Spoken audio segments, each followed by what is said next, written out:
Alright, now I know it's been a while since I made a video. I swear I'm going to try to make videos more consistently, guys, I swear.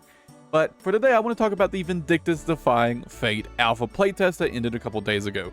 Now, I forgot to record any footage before the playtest ended, so I don't have any background footage for you to watch in today's video. But if you do want to see my full playthrough of the alpha playtest, you can find it here on YouTube in like the live section. I'll also have it linked below, and also on Twitch, but Twitch auto deletes those VODs, right? Now, moving on, today I just want to talk about like what I think was good about it, what I think is bad about it, and like future concerns, right? Now, let's get into it. Now, getting into the positives, there's only really 4 areas to talk about here, right? The graphic fidelity, the combat, you know, how it feels, the boss design, and then the sound design, right? Those are kind of the really only 4 areas I can really talk about because it's all that was really in the playtest. Now, as for the graphics, it's pretty standard Unreal Engine 5 graphic look, right? It is kind of a little disappointing that it's not more stylized. I do hope that in the full release, the visuals are a bit more stylized. Now, to be fair, it does somewhat remind me of, you know, Vindictus' original graphics. It is pretty, in a lot of ways, similar in a sort of one-to-one fashion, but hopefully it becomes a bit more stylized. That's just my personal opinion. I don't really like super high realistic, high fidelity looks for video games. I prefer them a bit more stylized. But, you know, that's just a personal preference. Now, as for the combat, if you played the original Vindictus, you know exactly what to expect out of Defying Fate. It's pretty much one-to-one. There's, you know, maybe a few differences that I don't know if they're going to be long-term differences, because, you know, in the alpha, we only had these 4 actives, right? And, you know, they were kind of set up differently. You know, in the original, you had like a full action bar with, you know, you could fill it with like 10 different options like you would like an MMO, right? I don't know if that's going to be the case for the full game, but, you know, it looks like, you know, maybe they might be shifting a bit more away from that sort of action MMO and just more into action combat. We'll see. But either way, it feels really, really good. It's satisfying. It's chunky. The sound is great. There's really not a lot to complain about the combat, in my opinion. It feels good. It's fun. It's really fun. And then one thing I will say is a positive is it does seem like maybe the developers are looking to make it a bit more difficult than the, you know, previous Vindictus, at least, you know, in the early game basic bosses. Seems like they're maybe wanting to, you know, crank up the difficulty a bit. And, you know, there is a new game plus mode in the alpha test that you unlock if you beat the full test that essentially just makes the enemies hit harder and you have no heals. And to me, just the fact they even included this is a good sign to me that they're not hesitant to filter out bad players, right? It looks to me like they're not intending to dumb the game down at all and make it easier for people who just aren't good enough at it, right? You know, I'm sure some people have a problem with that, but personally, I think it's a positive that they're not willing to compromise their vision of how the combat should be designed for players who just aren't good enough, right? So I do think that's a positive, and it gives me a little bit of hope.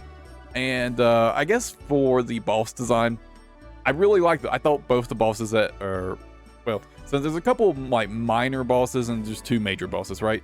The mini bosses, they're fine. They were fun. I don't really have any complaints about them. They're pretty standard, nothing too crazy, right? But I do think they were pretty decently designed. They all have pretty well telegraphed attacks, so if you recognize the starting animation, you know how to deal with the attack, right? And the actual major bosses, the real bosses, were also quite well designed in my opinion. I really enjoyed the Chieftain in particular. I think the Chieftain is way more fun than Umalak. I really enjoyed fighting the Null Chieftain. Really, really, really fun fight in my opinion. I enjoyed it. And in terms of sound design, I think they absolutely hit the, you know, they hit the head of the nail, or nail in the head. What's the phrase? Whatever. They really did a fantastic job with the sound design in my opinion, especially of the bosses. Man, probably my favorite thing about the whole alpha test was just fighting the Null Chieftain, because his fight was really fun and his sound design was absolutely phenomenal. It was fantastic. I enjoyed every second fighting him, but it just sounded and played so good to fight that boss, right? Really, like, sound in the video game is really important to me, along with music. We only have like 1 combat track, I think. I can't remember now. There might have been 2, but we did have a combat track, and it seemed fine. It seemed pretty good. Nothing to complain about there, but sound design of like hits and stuff are just absolutely fantastic. And that's really all there is to talk about in terms of positives. It's really all there is to talk about at all, to be honest, but there are a couple concerns I have about the game in the future. Now, I'm sure most of you already know what the primary concern about this game is going to be. It is, of course, the fact that it's being published by Nexon, and that just pretty much inevitably means the game is going to be just filled with pay-to-win mechanics, right? I've already kind of given up on, coping that maybe the game won't be pay-to-win, at least in some way, but I'm holding out for hope that it won't be super pay-to-win, right? Maybe that's a naive hope, but I've always really enjoyed the gameplay of Vindictus, and I've always been disappointed by how Nexon has just filled the game with pay to win and mobile game monetization tactics. I'm holding out for hope that maybe it won't be too bad in Vindictus Defying Fate, right? Maybe I'm coping, maybe I'm being naive, but it is what it is. And it really is at this point my only real concern about the game. Obviously, the game is probably way, way far out from launch. 2, 3, maybe even 4 years out from launch, most likely.